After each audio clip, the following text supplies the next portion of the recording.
All-Ireland final centenary year was in Thurles as well, right? Yeah, so and you hammered awfully that day. Hammered awfully, yeah, but it was great stories on the day of that All-Ireland final as well, going up by train and kind of staying in the nuns' convent for most of the morning, locked away, and the chairman of the Cork County Board comes to the gate of the convent trying to knock up to come in to meet the team and stuff like that. The nuns come out with 2 red and white hats on them and stuff like that, right? And he had to go in to see the Cork team, and she said, "There's no Cork team inside, sorry, you can't come in," and that was chairman of the Cork County Board. That's just the way it was. There was so much focus, no distractions. We just could not afford to lose in '84. Anybody who has ever won an All-Ireland medal will tell you they should have won more. And I think it's an underlying thing with GAA players in general.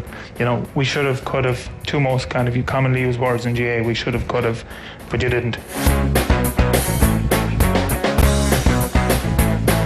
For now, I'm delighted to welcome the Munster captain, Peter O'Malley. You're the world's nicest man. How do you then go out on the field and have people? I think Donica puts it a good way when you step over the whitewash. I know it's our job, but it's time to go to work then, and whether that's training or whether it's the game, obviously it's when you put on a jersey as well, and I'm lucky enough to be playing for the county and the province and the country that I've grown up in, and all those jerseys are very important to me, so it's easy to be motivated.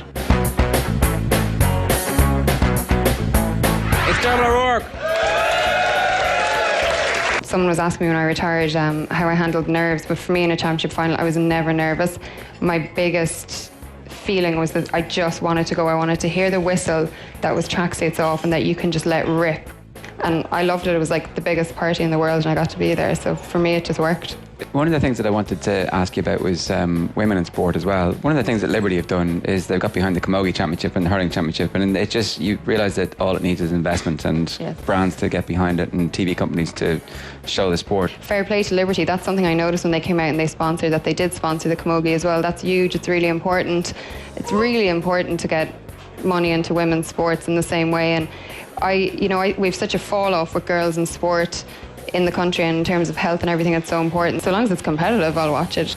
That's all we've got time for tonight. My thanks to everybody involved in putting on the show. You've been a lovely audience. We love you.